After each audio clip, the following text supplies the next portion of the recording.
Shalom saudaraku dimanapun saudara berada, senang sekali kita bisa berjumpa kembali dan pada kesempatan ini saya akan menanggapi sebuah video dari channel Layar Teologi. Nah, channel Layar Teologi ini adalah salah satu kelihatannya channel Kristen yang selama ini mengkritisi isu-isu kekristenan atau hal-hal yang berbau teologis di dalam kekristenan. Nah, beberapa waktu terakhir ini, channel Layar Teologi ini menyoroti atau mengkritisi pelayanan dari Pastor Andi Simon. Nah, siapa Pastor Andi Simon ini? Adalah seorang hamba Tuhan yang dijuluki penyembuh jalanan. Ya, kelihatannya domisili beliau ini di Kaltim, tepatnya di Balikpapan. Dan 1 tahun terakhir ini atau 1 tahun lebih belakangan ini beliau sering melakukan pelayanan penyembuhan di tempat-tempat terbuka, ya, dan banyak sekali orang yang datang dan didoakan di dalam nama Yesus tentunya, dan banyak di antara mereka yang mengalami mujizat kesembuhan, dan pelayanannya itu sangat menarik perhatian publik karena dilakukan di tempat terbuka. Bapa kami yang di surga, dipermuliakanlah kami. Datanglah kerajaan, jadilah kehendak di bumi seperti di dalam surga. Berikanlah berkat kesembuhan bagi setiap orang-orang yang sakit saat ini. In Jesus.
Nah, setelah saya perhatikan video-video di YouTube pelayanan dari Pastor Andi, saya perhatikan tidak ada yang aneh atau tidak ada yang menyimpang sejauh yang saya perhatikan.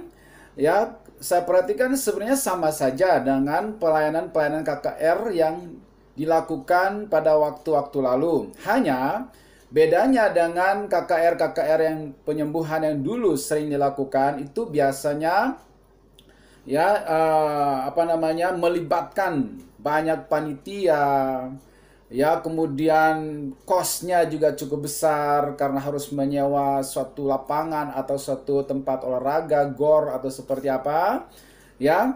Kemudian juga dalam pelaksanaannya itu biasanya bisa diadakan dalam 1 hari atau 3 hari berturut-turut disertai dengan seminar, ya.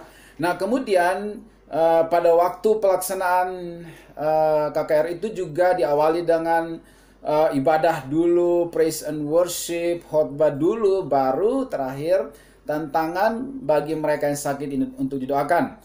Nah, sangat berbeda dengan apa yang dilakukan oleh Pastor Andi Simon, yaitu dilakukan tidak perlu panitia yang banyak, ya, beliau turun ke jalan-jalan, ya, atau ya mungkin ya sepertinya itu ada tempat healing center di tempatnya.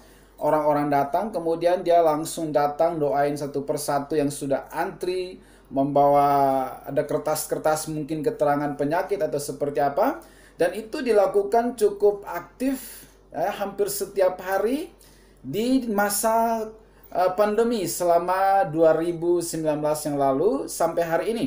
Nah, terakhir saya perhatikan itu ada diberhentikan sementara atau ada surat edaran dari wali kota setempat yang meminta untuk perkumpulan massa itu ditutup sementara karena alasan gelombang kedua daripada COVID ini, ya.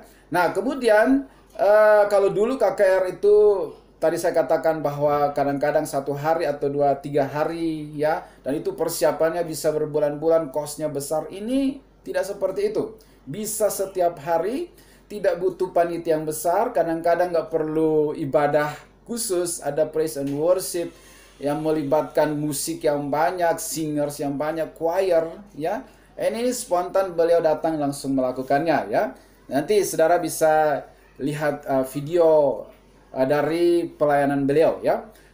Nah, jadi si layar teologi ini memperhatikan atau melihat sesuatu yang mungkin tidak lazim di waktu-waktu lalu. Kemudian beliau atau layar teologi ini mulai mengkritisi, dan dalam kritikan-kritikannya itu, ya, layar teologi sampai pada titik, ya, menyamakan praktek pelayanan penyembuhan oleh Pastor Andi ini dengan salah satu praktek penyembuhan alternatif yang cukup dikenal selama ini di masyarakat Indonesia yang disebut dengan Reiki, ya. Makanya video yang akan saya komentari atau saya tanggapi ini adalah video yang berjudul Kitumo 100 kali lebih hebat dari Pastor Andi Simon. Kitumo ini adalah sepertinya satu level atau satu tingkatan dalam penyembuhan alternatif yang bernama Reiki. Jadi Kitumo itu adalah singkatan dari Reiki Tumo, kira-kira begitu ya dari penjelasan video itu, ya. Nah, sementara track record dari layar teologi ini sendiri, ya, saya baru memperhatikannya juga beberapa bulan terakhir atau di akhir-akhir tahun lalu, ya. Waktu itu dia begitu aktif mengkritisi sebuah gereja besar di Indonesia, sampai gereja tersebut mensomasi channelnya, ya. Saya tidak tahu seperti apa endingnya, tetapi itu yang terjadi pada waktu itu. Nah, kemudian, ya, kelihatan ini channel Kristen, tetapi ada beberapa thumbnail yang ditampilkan atau dipampang di beberapa videonya itu menurut saya kurang etis, ya, atau tidak etis, ya, menampilkan gambar-gambar yang tidak senonoh, yang tidak mencerminkan channel Kristen gitu, ya. Ya, bahkan dalam video yang saya komentari ini, saudaraku, ya, layar teologi sampai membeli buku-buku Reiki atau Kitumo itu, ya. Kemudian dia mempromosikannya di dalam video itu dan mengajak orang-orang untuk ikut. Karena kalau ikut Kitumo ini bisa 100 kali lebih hebat dari Pastor Andi karena bisa menyembuhkan orang, ya, massal, bisa 100 atau 1000 orang sekaligus. Ya, kata layar teologi, kalau Pastor Andi kan satu-satu, paling yang ngumpul juga beberapa ratus orang. Kalau ikut Reiki ini bisa massal sekaligus 100 bahkan sampai ribuan orang, dan itu untuk memperoleh kekuatan kemampuan itu hanya butuh beberapa bulan dengan biaya yang relatif murah. Ya, seperti video berikut ini. Kita seketika ya mendapatkan kemampuan penyembuhan ini ya, tetapi kalau kita mau menyembuhkan dari jarak jauh dan 100% efektif gitu, kita hanya membutuhkan 3 minggu tambahan. Jadi sekitar nggak nyampe sebulan gitu. Ya nggak sampai sebulan. Jadi kalau dulu pendeta-pendeta butuh 10 sampai 15 tahun untuk punya kemampuan tingkat tinggi begini, ini cukup sebulan. Ya, dengan biaya 3 kali pertemuan itu apa namanya? Nggak nyampe 3 juta. Ya sama ongkos-ongkos ya hitunglah 3 jutaan lah gitu. Ya itu biaya lebih murah daripada biaya masuk Anda kuliah ke sekolah teologi ya. Sekarang tanggapan saya beranjak dari basic kita, dasar kita yang fundamental ya, untuk kita berdiri teguh di atasnya, yaitu Alkitab atau firman Tuhan.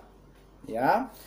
Tanggapan yang pertama adalah bahwa Yesus sendiri mendemonstrasikan kuasa penyembuhan dalam menyembuhkan orang-orang sakit, mengusir setan, itu dilakukan di depan umum dengan tujuan supaya banyak orang yang percaya kepada Yesus ya, dan menjadi murid-murid Yesus. Dan tujuan yang kedua adalah untuk melatih para muridnya, begini loh cara mendoakan orang yang sakit, cara mengusir setan seperti ini.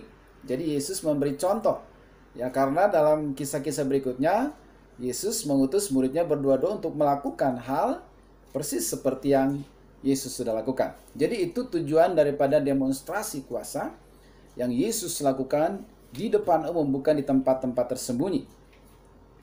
Oke. Dan pada realitanya ada orang-orang yang percaya ya, percaya kepada Yesus ya, karena mengalami mujizat penyembuhan itu.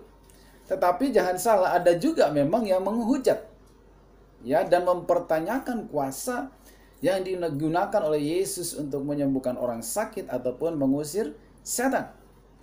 Ya, karena apa? Karena mereka menganggap bahwa Yesus itu kan anak tukang kayu, bahkan tukang kayu, dari mana dia memperoleh kekuatan atau kuasa semacam itu?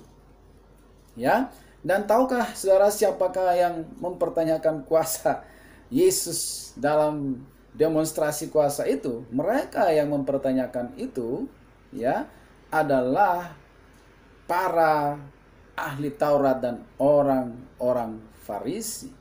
Ya, karena tadi mereka anggap Yesus itu anak tukang kayu, kok bisa? Dan Yesus kadang-kadang mengatakan bahwa dosamu sudah diampuni, dan mereka berkata bahwa Yesus itu menghujat Allah. Dia manusia kok bisa bilang dosamu sudah diampuni? Mereka tidak melihat bahwa orang itu sembuh, dipulihkan. Bukan, mereka tidak berfokus kepada buah atau dampak daripada pelayanan kesembuhan itu, tapi mereka berfokus kepada siapa sih orang ini? Dapat dari mana kuasa itu? Ya, kok caranya begitu? Itulah orang Farisi dan ahli Taurat. Itu sudah ada. Jadi kita memang tidak perlu heran ya kalau dalam suatu pelayanan ada yang pro, ada yang kontra, ya. Itu sudah ada sejak bahkan Yesus sendiri pun menghadapi orang-orang yang semacam itu. Ya, tanggapan yang kedua adalah metode dan media. Metode dan media yang Yesus dan para rasul gunakan. Ya, ada kalanya Yesus menghardik roh jahat yang menguasai seseorang, menghardik badai, gelombang yang mengancam perahu di mana Yesus berada. Ya, kemudian juga menyembuhkan mertua Simon yang demam dengan cara memegang tangannya lalu sembuh. Ya, kadang juga dengan mengucapkan sepatah dua patah kata. Contoh misalnya, jadilah seperti yang kau katakan, aku mau, jadilah engkau tahir, dan sebagainya.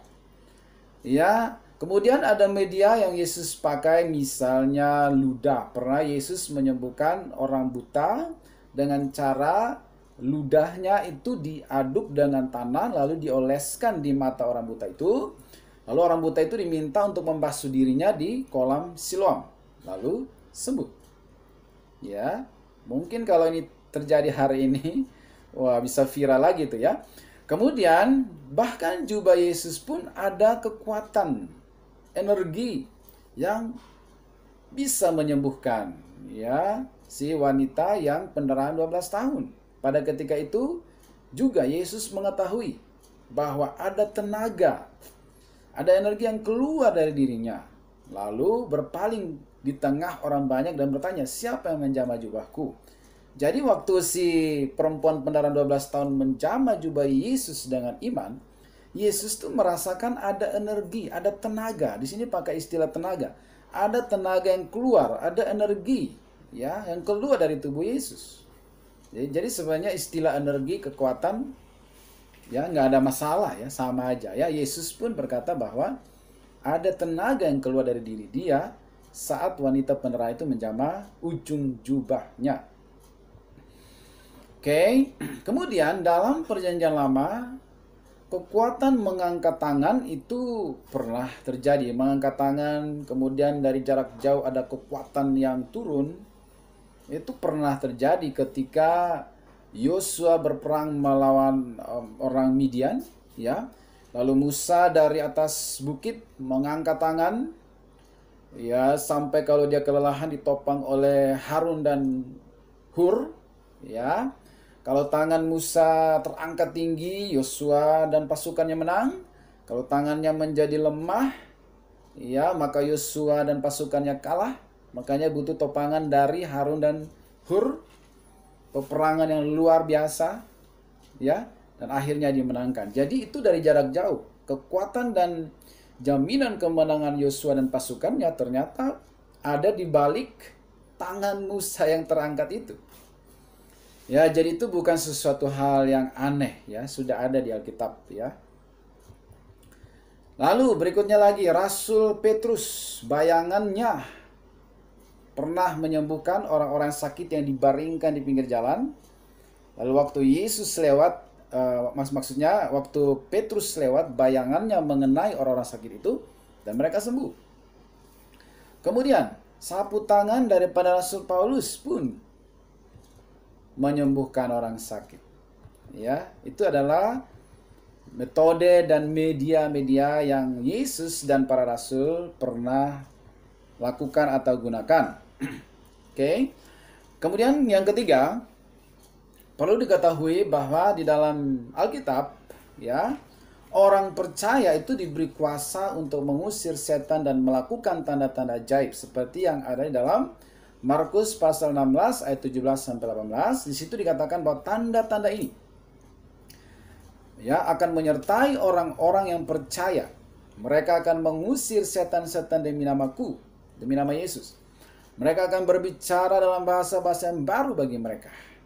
Mereka akan memegang ular dan sekalipun mereka minum racun maut, mereka tidak akan mendapat celaka. Mereka akan meletakkan tangannya atas orang sakit dan orang itu akan sembuh.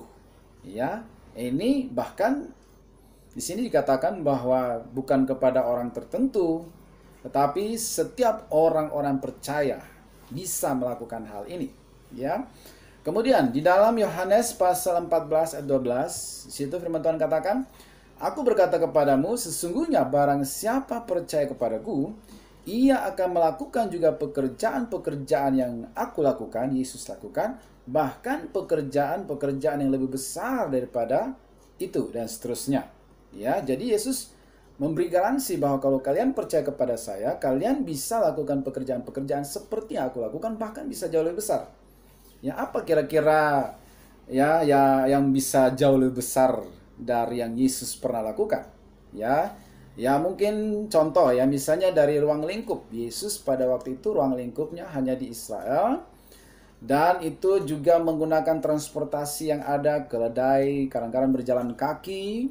Tetapi dengan lancarnya transportasi hari ini, pesawat, kapal laut, maka jangkauan pelayanan kita ya itu bisa lebih luas. Mungkin itu salah satu yang dimaksud dengan pekerjaan yang lebih besar ya. Kemudian apalagi dengan media, bisa lewat media elektronik, televisi. Dulu kan belum ada ya, harus tatap muka ya, tapi sekarang dengan media sosial, dengan kecanggihan teknologi, bisa lewat televisi, bisa lewat media sosial yang ada hari ini ya. Jadi itu juga yang mungkin yang dimaksud dengan pekerjaan-pekerjaan yang lebih besar ya. Oke, seperti itu. Kemudian mungkin juga jenis-jenis penyakit yang berbeda ya daripada zaman itu. Oke. Yang keempat, kemampuan menyembuhkan dalam Kristen itu adalah salah satu, selain tadi firman Tuhan katakan bahwa setiap orang percaya bisa lakukan, ya, di dalam 1 Korintus 12 ayat 8 sampai 10, ya, kemampuan itu ya juga merupakan karunia Roh Kudus. Ya, dalam 1 Korintus 12 ayat 8 sampai 10 itu ada 9 karunia Roh Kudus yang bisa dimiliki oleh orang percaya, ya, yaitu hikmat, pengetahuan, iman, dan menyembuhkan, ya, mengadakan mujizat, bernubuat, membedakan roh, berbahasa roh, menafsirkan bahasa roh. 9 karunia Roh Kudus. Ya.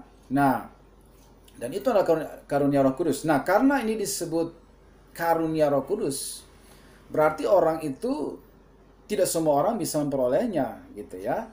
Harus orang yang sudah percaya kepada Yesus, maka Roh Kudus diam di dalam dia, maka Roh Kudus itulah yang memberikan karunia-karunia. Ya, salah satu misalnya dari karunia ini, atau dua atau beberapa karunia, ya, tergantung Roh Kudus mau berikan kepada siapa dan berapa, ya. Ya, dan itu disebut karunia. Ya, jadi tidak semua orang bisa memperolehnya. Harus orang yang sudah percaya Yesus baru bisa mendapatkan karunia itu. Berarti sudah bertobat dan percaya kepada Yesus. Ya, maka itu artinya tidak bisa disejajarkan dengan Reiki atau Kitumo. Ya, karena sumbernya berbeda. Ya, kalau Kitumo, Reiki itu adalah hasil meditasi. Ya, kita nggak tahu roh yang dia temui dalam meditasi itu si roh apa, seperti apa. Ya, walaupun Reiki memakai nama Tuhan, tidak semua yang menyebut nama Tuhan itu benar-benar Tuhan. Ya, menurut konsep Alkitab. Ya, dan ingat, setan pun bisa mengaku-mengaku Tuhan. Setan pun percaya Tuhan dan dia gemetar, tapi setan tidak bertobat. Ya, jadi tidak bisa hanya karena dia memakai nama Tuhan lalu itu pasti benar-benar dari Tuhan. Ya, Alkitab itu adalah filter. Ya, dan alat filter ya untuk kita mengukur. Firman Tuhan katakan ujilah segala sesuatu dan pegang yang terbaik. Ya, dan kemudian hal yang paling sederhana untuk mengukur apakah itu benar dari Tuhan atau tidak adalah lihatlah buahnya. Ya, dari buahnya lah kita mengenal pohonnya. Ya, apa hasil dari pelayanan itu? Apakah membuat orang semakin percaya Yesus, menyerahkan hidup kepada Yesus dan bersungguh-sungguh pada Yesus? Ya, karena kalau itu dari roh yang lain, tidak mungkin membawa dia semakin dekat pada Yesus. Seseorang yang ikut meditasi Reiki, mungkin dia merasa dekat dengan Tuhan. Tetapi Tuhan yang mana? Ya, penyembahan berhala pun bisa menyembuhkan seseorang. Tetapi penyembahan berhala tidak membuat orang yang disembuhkan itu makin dekat dengan Tuhan. Justru makin percaya dengan hal-hal mistis, ya, berhala dan perdukunan. Ya, jadi dari buahnya lah kita mengetahui pohonnya. Ya, jadi walaupun Reiki itu bisa menyembuhkan dan katanya bisa membawa orang dekat pada Tuhan, Tuhan yang mana?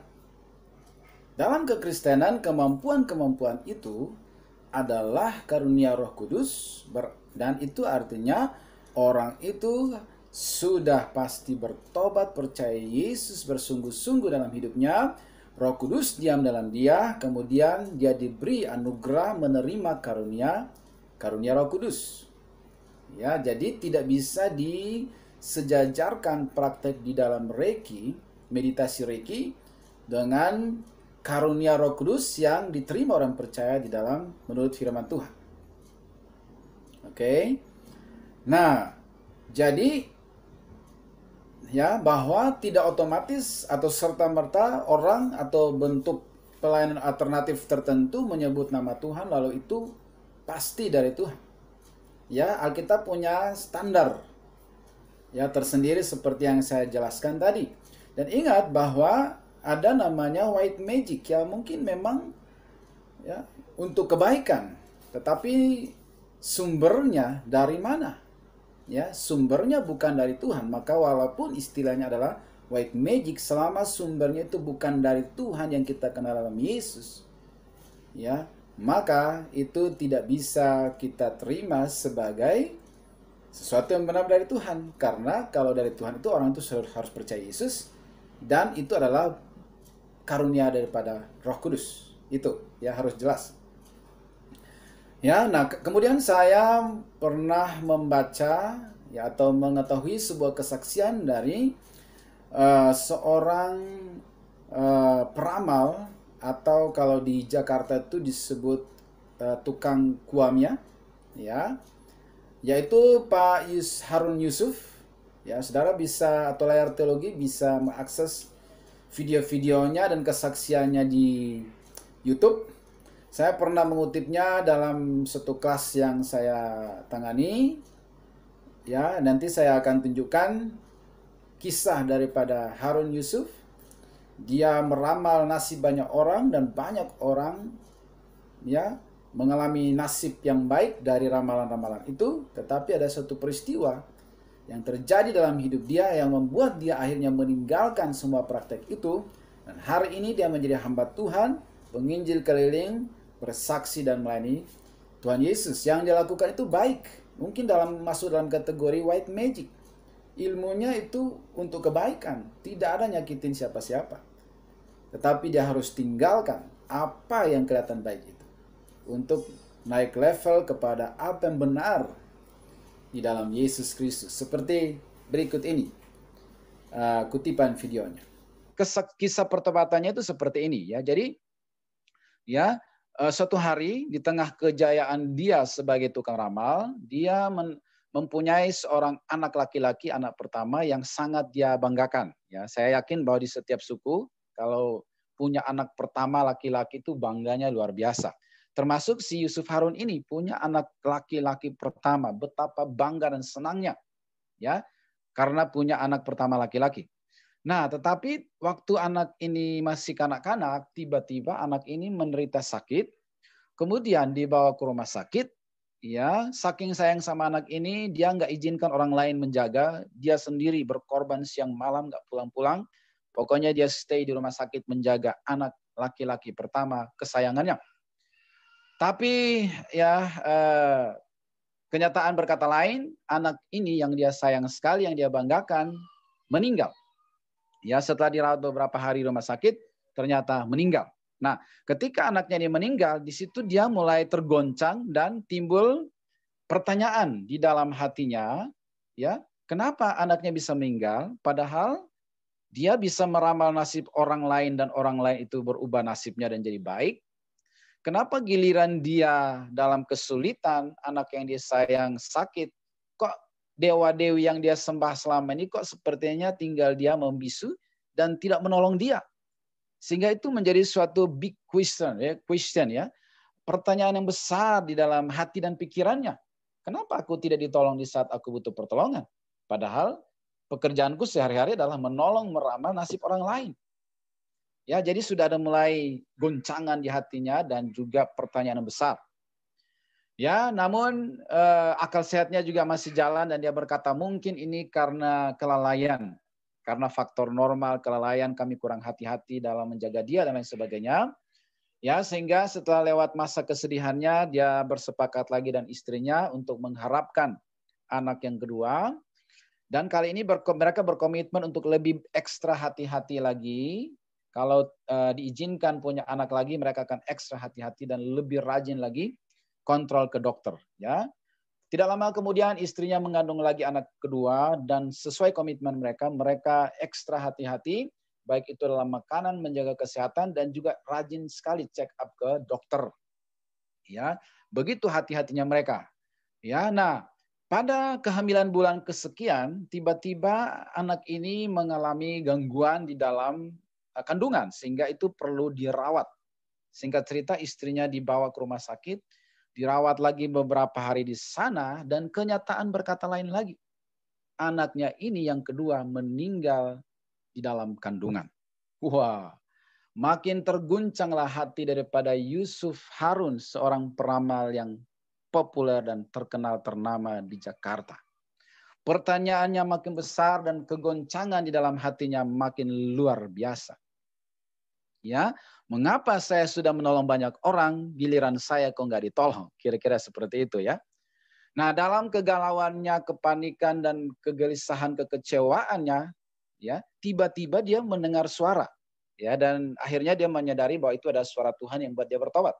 Suara itu bilang begini, ya, mati 1000 anak belum cukup, ya, jadi jangankan mati 2, mati 1000 pun. Kalau engkau bisa melahirkan 1000, mati 1000 pun belum cukup. Karena yang kau buat itu selama ini adalah jahat di mataku, kata suara itu. Wah, dia mulai tergoncang. Penuh dengan pertanyaan, saya kan nolongin orang. Ya, meramal nasib orang dan nasib orang itu jadi baik seperti yang saya ramalkan. Kenapa Tuhan bilang itu jahat? Ya, karena tidak ada black magic, white magic. Ya, kenapa? Karena itu adalah sumbernya bukan dari Tuhan, melainkan daripada roh-roh jahat.